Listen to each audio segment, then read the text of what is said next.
I have a super exciting news for all of you. The brightest comet of 2025 is here. Comet C 2024 G3-atlas is gaining brilliance as it approaches its closest distance to the Sun on 13 January 2025, a mere 13 million km away. That is nearly 5 times closer than the Mercury.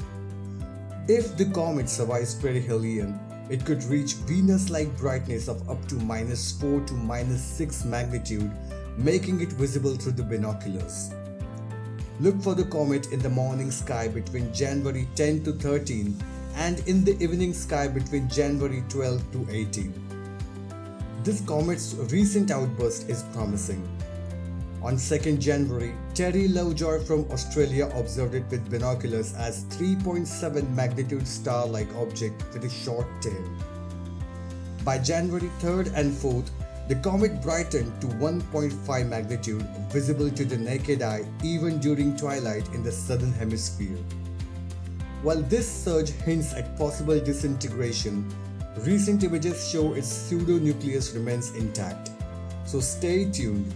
By January 10th, the Northern Hemisphere might get a chance to witness this bright comet.